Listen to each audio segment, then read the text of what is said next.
네, 안녕하세요. 니들 코티즈입니다. 공방 이야기 세 번째 시작해 볼게요. 지난 1부와 2부에서는 이제 오랜 취미가 어떻게 직업이 되었고, 꿈과 현실에 어떤 차이가 있었는지에 대해서 제가 느낀 점에 대해서 이야기를 해봤는데요.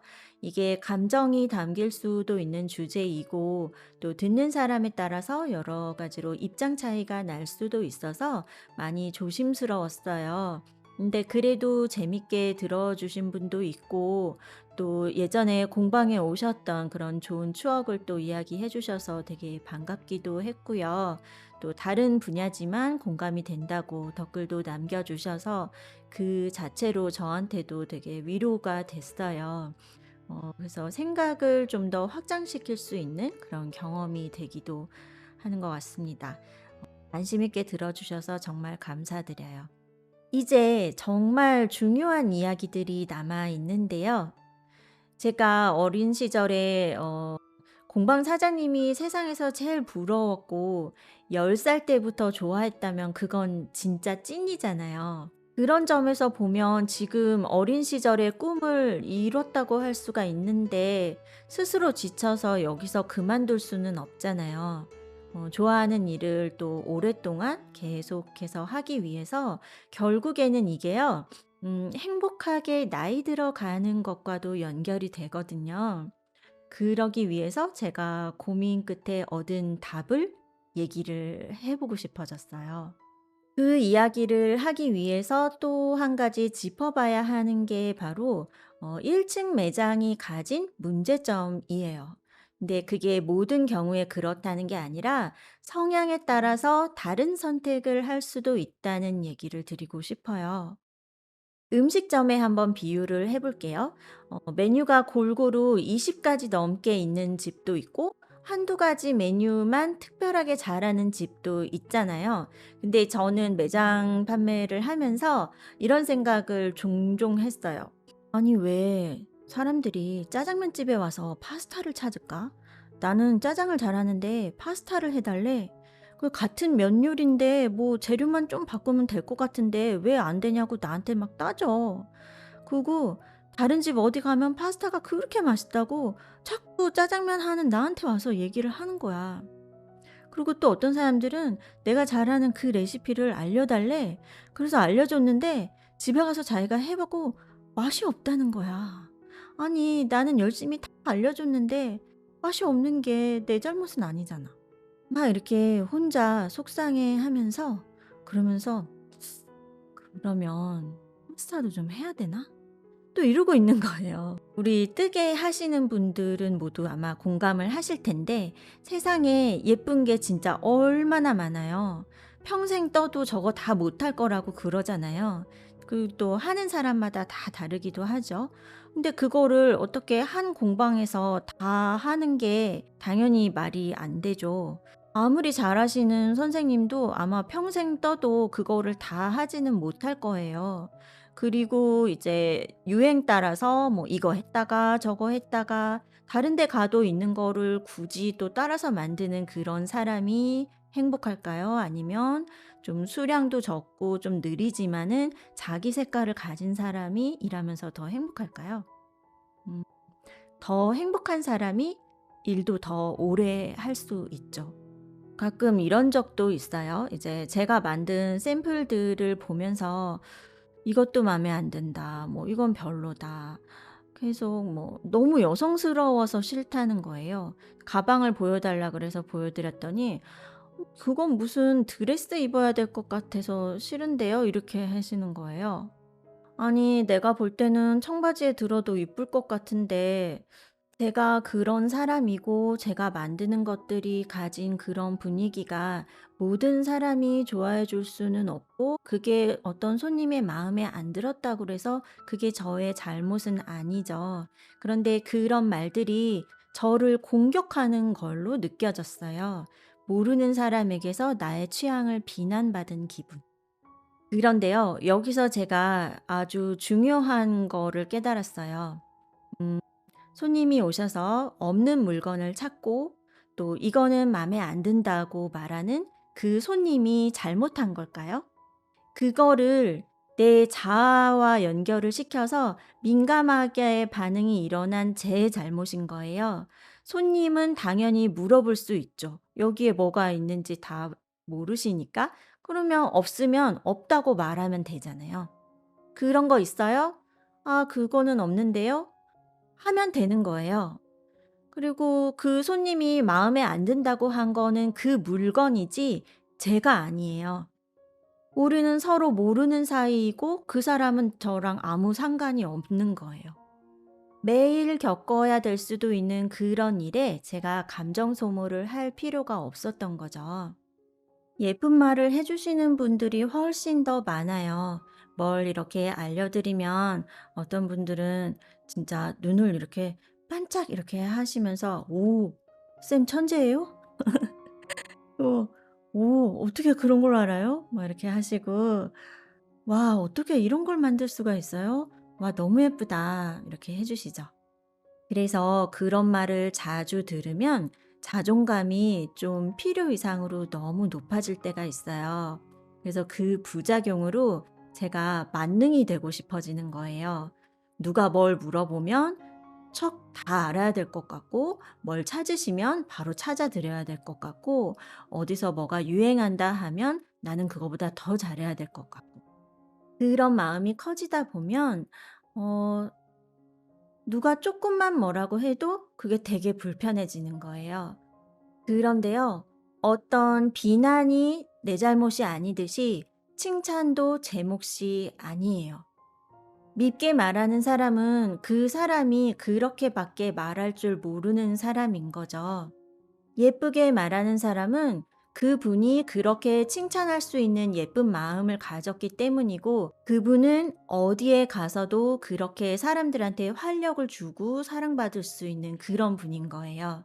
그니까 비난도 칭찬도 내 몫이 아니라고 생각을 하면 중심을 잘 잡을 수 있을 것 같아요. 그래서 주변 사람들 어떤 날에 어떤 특정한 사건 그런 거에 막 마음이 흔들리지 않고 그냥 나는 그냥 나, 내가 원래 알고 있는 나로 하던 일을 계속 하면 되는 거였어요. 좀 더 일찍 마음을 이렇게 잡았다면 멈추지 않고 잘 할 수 있었을까? 그런 생각도 해 봤는데요. 그거는 아니고 멈췄기 때문에 생각을 할 수가 있었어요. 제가 공방 카페를 2년 만에 접고 다시 이제 시내보다는 쪼끔 더 한적한 이곳으로 이사를 하고 나서 손님이 약간 줄어들면서 이제 여유도 좀 생기고 마음도 더 편해지고는 했는데, 이제 그래도 여기가 이렇게 길가 모퉁이에 있는 1층 매장이기 때문에 지나다가 오시는 분 뭐 이렇게 다양한 사람들이 의견을 자꾸 주시잖아요. 근데 그런 거에 자주 흔들렸어요. 체력적으로나 정신적으로나 이렇게 고갈되고 있는데 그게 회복을 못하고 이제 나중에는 문 열리는 소리만 나면 이렇게 가슴이 철렁하고요. 누가 올까 봐 무섭고 이제 좀 그중에서도 좀 이렇게 불편한 분들이 있잖아요. 이상하게 몇 번을 만나도 계속 불편한 사람이 있어요. '아 저 사람 나랑 정말 안 맞는 것 같아.' 그럴 때가 있거든요. 근데 그런 분이 딱 들어오는 거를 보면 귀에서 삐 하고 소리가 나는 거예요. 근데 그게 한 3-4일 어쩔 때는 한 일 주일 동안 귀에서 이렇게 칙칙 칙칙 이렇게 막 둥둥 이렇게 귀에서 심장 뛰는 것처럼 그런 소리가 한쪽에서만 계속 나기도 하고 삐 소리가 3-4일 갈 때도 있고. 근데 이거는 저 혼자만 아는 거지 막 사람들한테 티 낼 수도 없잖아요. 그러니까 그런 일들이 좀 잦아지면서 대화에 집중을 할 수가 없었어요. 그리고 인제 그래서 거기에 인제 막 이렇게 끼고 싶은 마음도 잘 안 생기고, 너무 좋은 분들이 계속 와 주시는데도 제가 스스로 이렇게 좀 벽을 치기 시작한 것 같아요. 그래서 자리에 잘 앉아 있지를 못하고 일거리가 없어도 일거리를 찾아서 괜히 막 실보따리 뜯어서 막 정리하고 있고 정말 그때를 생각해 보면 되게 오셨던 분들께 되게 죄송해요. 같이 하는 시간이 너무 소중한데 어 제가 그렇게 집중하지 못하고 옆에서 어수선하게 왔다 갔다 하고 그랬던 것이 많이 죄송합니다. 그리고 이제 그 무렵부터 실제 제가 이제 유튜브를 시작하면서 온라인 판매가 많이 늘었어요. 그래서 해야 될 일이 더 많아지기도 했어요. 그래서 그때 시작된 또 다른 고민은 제가 어떤 막 이렇게 공을 들여서 새로운 작품을 이렇게 잘 만들 수 있는 그런 시간이 너무 없다는 거였어요. 수업을 같은 지역에서 몇 년간 이렇게 하다 보면 이제 오랫동안 오시는 분들도 계시고 이제 그런 기간이 길어지잖아요. 그러면 매주 그래도 오실 때마다 조금이라도 어떤 새로운 소식을 드리고 싶어지죠. 그리고 뭐 "오늘은 뭐 새로운 거 없나?" 하고 이렇게 둘러보시기도 한단 말이에요. 근데 그런 부담감이 점점 더 커졌던 것도 있어요. 제가 2 부에서도 공방을 오픈하면 겪어야 될 매일 반복되는 일상에 대해서 해야 될 일들에 대해서 잠깐 말씀을 드렸잖아요. 되게 정신이 없거든요. 근데 그런 와중에도 하나하나 막 샘플을 또 만들어야 돼요. 그러니까 이렇게 깊은 고민 없이 되게 막 쫓기듯이 급히 만들어 내고 그러다 보면 제 취향이 아닌 샘플들도 나오게 되고 막 미완성인 것들도 쌓여가고 그렇게 되는 거예요. 뜨개뿐 아니라 핸드메이드 공방이 정체성을 잃으면 그건 생명력을 잃는 거나 마찬가지인 것 같아요. 정체성이 흔들리는 상태에서 급히 뭐를 만들어내면 자꾸 재고가 쌓일 수밖에 없고 공방이 가지고 있는 실의 종류는 늘어나는데 그게 전부 창고에 쌓이는 악순환이 반복될 수 있어요. 물론 실은 썩는 게 아니고 이 샘플이 안 팔리면 다른 샘플을 만들어서 결국 그 실을 팔 수도 있어요. 그리고 정말 신기하게도 안 팔릴 것 같은 색깔도 언젠가 누군가에게는 마음에 들어서 그 실을 팔 수가 있어요. 그런데 우리는 사업장을 운영하는 입장에서 어쨌든 수익을 내야 되잖아요. 그런데 돈을 번 게 아니고 그거는 실로 벌은 거예요. 워낙 이거를 좋아해서 시작했고 실을 사는 것 자체가 우리는 되게 좋잖아요. 그래서 돈을 못 벌어도 실이 쌓이는 것만으로도 되게 막 성공한 것 같고 기분이 좋을 때도 있거든요. 그런데 그게 내가 언젠가 그만두는 시점에도 그것을 다 가지고 있다? 그러면 결국에는 '나는 사업을 한 게 아니라 취미 생활을 매우 적극적으로 어 희생적으로 한 것밖에 안 돼요. 그럴 무렵에 또 어떤 한 사건이 생기게 됩니다. 음 제가 만든 샘플들을 고대로 그 디자인 그대로 똑같이 만들어서 완제품을 어떤 분이 판매를 하고 있다는 거를 알게 됐어요. 물론 이제 오랫동안 이 일을 하면서 그런 비슷한 일들도 되게 많았고요. 제가 그냥 좋은 마음으로 뭐 손그림 도안으로 블로그에 공개했던 그런 디자인이 어딘가에서 패키지가 되어서 이렇게 판매가 되기도 하고 물론 완전한 창작이라는 거는 없죠. 저도 어딘가에서 뭐 인상적으로 봤던 여러 이미지들이 머릿속에 있을 것이고 그런 것들이 조합이 되고 '언젠가 저런 거 나도 만들어 봐야지.' 기억해 놨다가 만들 수도 있어요.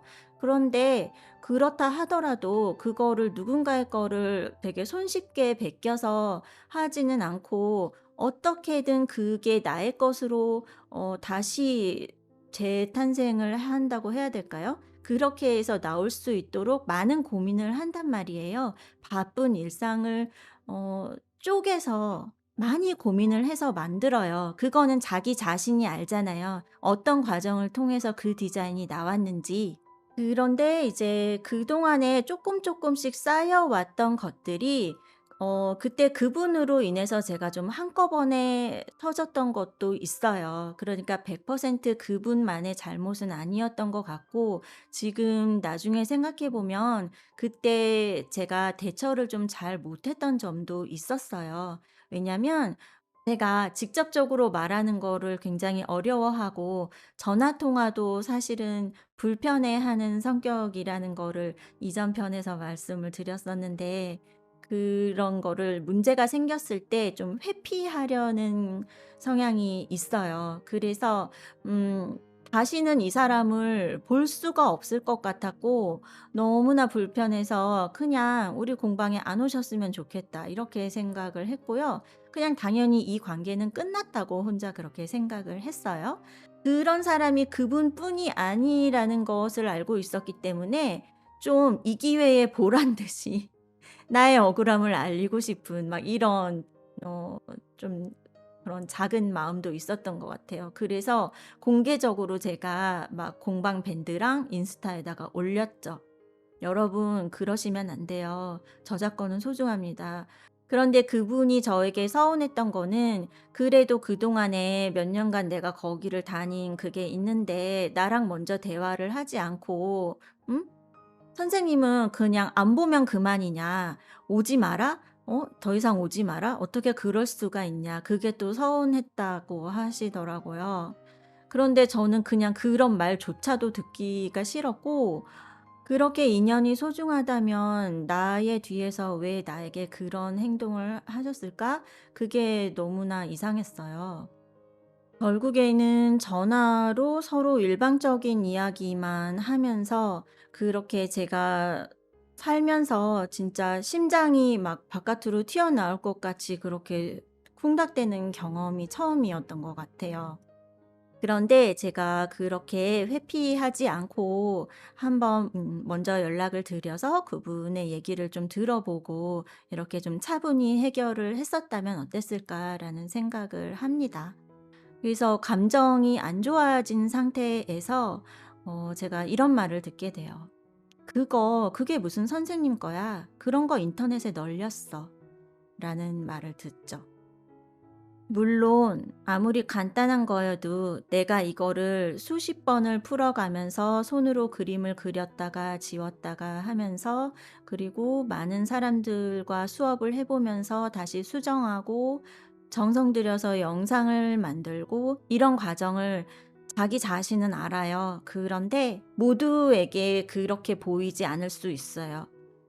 내가 무난한 걸 만들었기 때문에 그런 말을 듣는구나.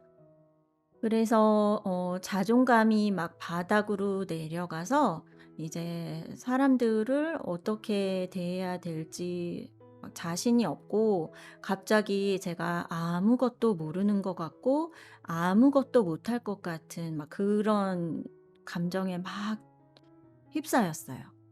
그래서 결국에는 그만두는 결정을 하게 되었고요.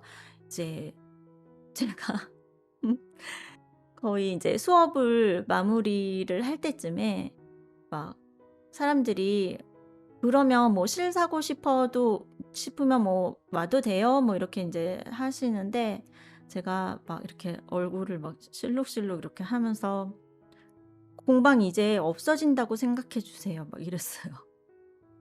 미쳤었나 봐요.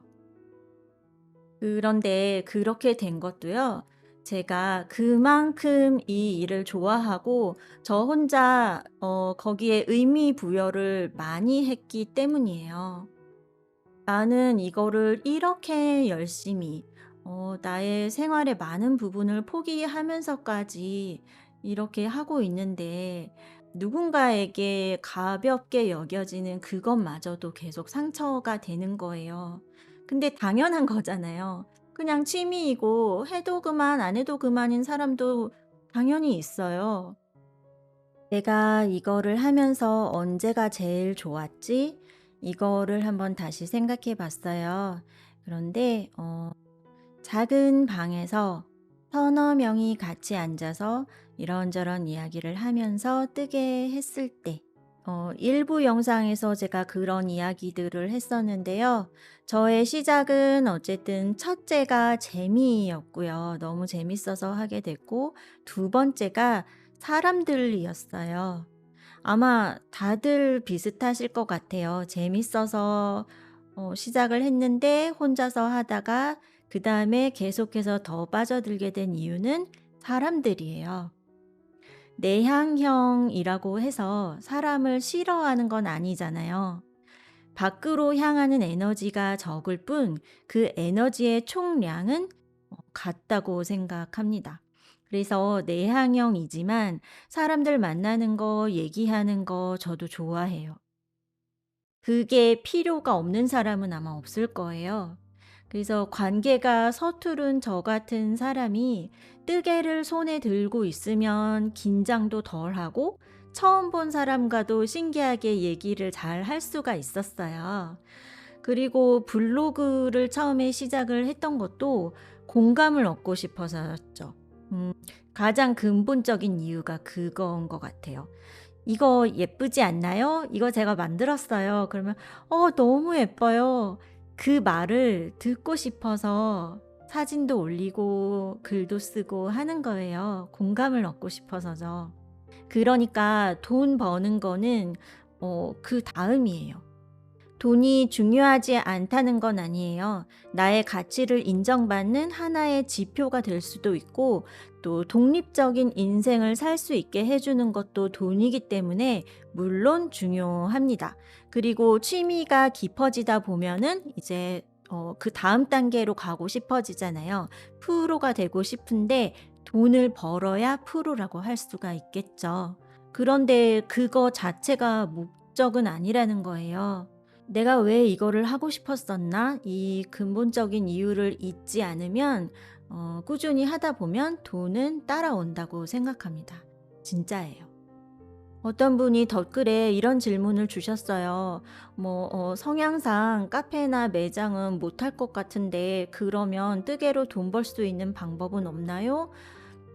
하셨는데 제가 그 댓글에 바로 답을 달지 못하고 아직까지도 어떻게 무슨 이야기를 해 드리면 좋을까 하고 고민을 하고 있어요. 그렇게 간단히 설명할 수 있는 문제는 아닌 것 같아요. 우리 모두의 고민일 수도 있죠. 그런데 제가 제목에 두 가지 사실을 받아들이고 나니 모든 게 해결되었다고 적었어요. 그중에 한 가지를 말씀드릴게요. 손뜨개 공방은 돈을 많이 벌 수 있는 일이 아닙니다. 사람이 혼자서 직접적으로 일해서 벌 수 있는 돈에는 한계가 있죠. 내가 하면 벌리고 안 하면 못 버는 일. 그러니까 근데 한 것만큼이라도 벌 수가 있으면 다행인데 그만큼 보상이 따라오지 않을 수도 있어요. 1인 공방을 운영한다는 것은 그런 일입니다. 제 생각에 뜨개 영역에서 돈을 좀 많이 벌려면 실을 생산을 하거나 수입을 해서 유통을 한다든지 협회를 만들고 자격증 코스를 개발하고 프랜차이즈 사업을 한다든지 이렇게 하면 돈을 좀 더 크게 움직일 수 있을 것 같아요. 하지만 그거는 공방의 영역이랑은 다르잖아요. 그거는 분명히 사업의 영역이고 거기에는 또 제가 알지 못하는 또 다른 어려움들이 분명히 있을 거예요. 그리고 그거를 잘할 수 있는 거는 또 다른 능력인 것 같아요. 그러면 뜨개에 관심이 있고 손재주가 있는 개인이 이걸로 돈을 벌려면 뭘 해야 될까요? 얼만큼 준비가 되어 있는가에 따라서 당장 이달부터 뜨개가 돈을 벌어다 줄 수는 없습니다. 돈이 만약에 꼭 필요하다면 빨리 벌 수 있는 다른 일을 먼저 찾으시고 틈틈이 계속 공부하고 꾸준히 나를 좀 브랜딩하는 방법을 찾으셔야 될 것 같아요. 예를 들어서 오프라인 수업도 하고 디자인을 해서 패키지나 도안을 팔고 또 유튜브에 영상을 올려서 수익을 얻을 수가 있겠고 또 온라인 강의를 만드는 방법도 있겠죠. 그리고 책을 집필을 해서 도서 출간을 한다든지 완제품 판매를 할 수도 있습니다. 이제 여기까지가 제가 생각나는 개인이 할 수 있는 방법들인데요. 제가 어떤 컨설팅을 해 드릴 수 있는 그런 실력이 아니잖아요. 그런데 그냥 경험 안에서 말씀을 드리면 그 각각의 사항마다 자세히 얘기를 하자면 하루 종일도 할 수 있을 것 같아요. 그래서 그런 것들이 좀 정리가 되고 또 궁금해하시는 분이 있다면 다음 기회에 또 차근차근 이야기를 해볼 수 있으면 좋을 것 같고요. 가장 간단하고 중요한 것을 말씀을 드리면 공부인 것 같아요, 공부. 어떻게 보면 그게 다예요. 저는 어릴 때부터 손으로 하는 걸 굉장히 좋아했는데, 만약에 제가 미술이나 디자인 전공을 했다면 그래도 뜨개를 했을까? 이런 생각도 해본 적이 있어요. 그런데 나의 적성을 잘 살릴 수 있는 어떤 첫 번째 선택을 잘 못했더라도, 뜨개는 혼자서 발전시킬 수 있는 좋은 영역이라고 생각해요. 다들 아시는 것처럼 많은 도구가 필요하지 않고 장소나 시간에 크게 구애받지 않죠. 그리고 뭐 여러 가지 좋은 수업 과정들도 많지만 의지와 좀 어느 정도 요령만 있다면 얼마든지 혼자서 독학으로도 깊이 연구하고 발전시킬 수 있다고 생각합니다. 그리고 다른 배경이 중요하지 않죠. 내가 무슨 학교를 나왔고 뭘 전공했고 내가 어디에 살고 내가 예쁜지 아닌지 그런 건 다 중요하지 않아요. 내가 만든 게 나를 말해줄 수 있잖아요. 그런 점에서 스스로 발전해 나갈 수 있는 좋은 영역이라고 생각합니다. 오프라인 활동만으로는 분명히 한계가 있어요. 아무리 강의를 잘하는 사람이라도 뭐 일주일에 200명씩 그렇게 수업하기는 힘들 거예요. 그런데 그게 온라인에서는 가능하죠. 그래서 매출을 발생시킬 수 있는 여러 가지 방법을 동시에 잘 가지고 가다 보면 이제 얼만큼 벌어야 만족할 수 있는지는 개인마다 기준이 다르겠지만 그렇게 많은 돈은 아니어도 어느 정도의 수익은 충분히 만들어낼 수가 있습니다. 그런데 그 모든 여러 가지 방법들이 공통적으로 필요한 것이 공부죠. 배우고 연습하고 연구하고 그런 노력이 없이는 그중에 아무것도 잘 할 수가 없을 거예요. 그다음에 두 번째는요. 전부 다 내가 할 수는 없다. 보면 잘하는 사람도 너무 많고요. 예쁜 것도 너무 많아요. 그래서 막 저는 되게 막 질투도 났었고 그런 것 때문에 더 빨리 어떤 목표 지점에 가려고 막 조바심이 나기도 했던 것 같아요. 그런데 내가 아무리 잡으려고 해도 그 손님이 나만 좋아할 수는 없어요. 그쵸? 그런데 다른 데 갔다고 해서 그분이 나한테 안 오시는 것도 아니고요. 그 많은 예쁜 것들을 다 제가 직접 할 수는 없는 거예요. 제가 지난 영상에서 그 너무 바빠서 힘들었었던 그 상황에 대해서도 얘기를 했었잖아요. 그니까 그게 저한테는 개인이 할 수 있는 최대치였던 것 같아요. 근데 그렇게 일이 너무 많아도 힘들어서 결국에는 다 못하거든요. 그래서 지금은 어떻게 마음을 바꿨냐면요. 어 내가 만드는 거를 좋아해 주고 좀 마음이 맞는 사람 20 명만 찾아보자. 이렇게 생각했어요. 어찌 보면 뜨개 시장이 되게 작은 것도 같은데 또 어떻게 보면 이 세상에 뜨개 하는 사람이 그렇게 많은데 그중에 나 좋아하는 사람 20명 못 찾을까? 이렇게 한번 생각해 보세요. 나랑 취향이 비슷한 사람 20명 찾을 수 있어요. 그렇게만 되면 그다음에 내가 뭘 더 배워야 되고 그다음에 내가 뭘 더 할 수 있을지는 또 차근차근 그때그때마다 앞에 보여지게 될 거고요. 무리하지 않고 욕심내지 않고 내가 지치지 않고 그리고 원래 처음에 시작할 때 '내가 이게 왜 좋았었나?'라는 그 의미를 자꾸 되새기면서 그렇게 하다 보면 분명히 행복하게 그 좋아하는 일을 오래 할 수 있을 거라고 생각합니다. 그리고 돈이 벌리는 어떤 그 시점까지 갔더라도 계속해서 놓지 말아야 할 것이 공부인 것 같아요. 얼마 전에 이제 인스타를 보다 보니까 제가 그 팔로우하고 있는 분들 중에서도 그 보그 사범 과정을 마치신 분들이 되게 많더라고요. 너무너무 정말 그런 상황들이 막 상상이 되면서 그분들 모두 되게 각자 그 본인의 일들을 다 하시고 있잖아요. 근데 이 일을 하고 가정 생활도 있을 것이고 그런 와중에서 어떻게 그런 과제들을 다 해내고 그런 작품들을 만들고 막 그 시간들을 견뎌냈다는 것이 막 진짜 막 가슴이 찡할 정도로 되게 공감이 되고 너무 대단하시다고 생각이 됐어요. 그래서 저도 그런 보그 과정에 대해서도 고민도 많이 했었고 '지금이라도 다시 더 배울까?' 막 이런 생각도 많이 했었는데요. 이제 이 부분도 사실은 할 얘기가 또 길어지겠죠? 네.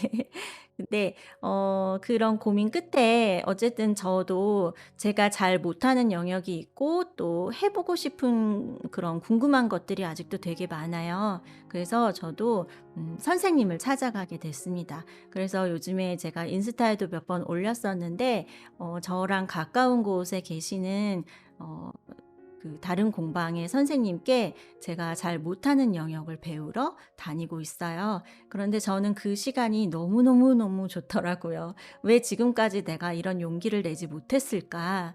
저와는 뭐 성격도 다르고 좋아하는 분위기도 다르고 뭐 그러신 것 같은데도 근데 그거 자체도 좋았어요. 너무 비슷한 것보다는 또 새로운 모습을 보고 경험하고 이런 거 자체가 좋고 그리고 저보다 인제 인생 경험이 많으신 분이 이렇게 한 번씩 툭툭 이렇게 해 주시는 그런 이야기를 듣는 것도 되게 좋은 시간이에요.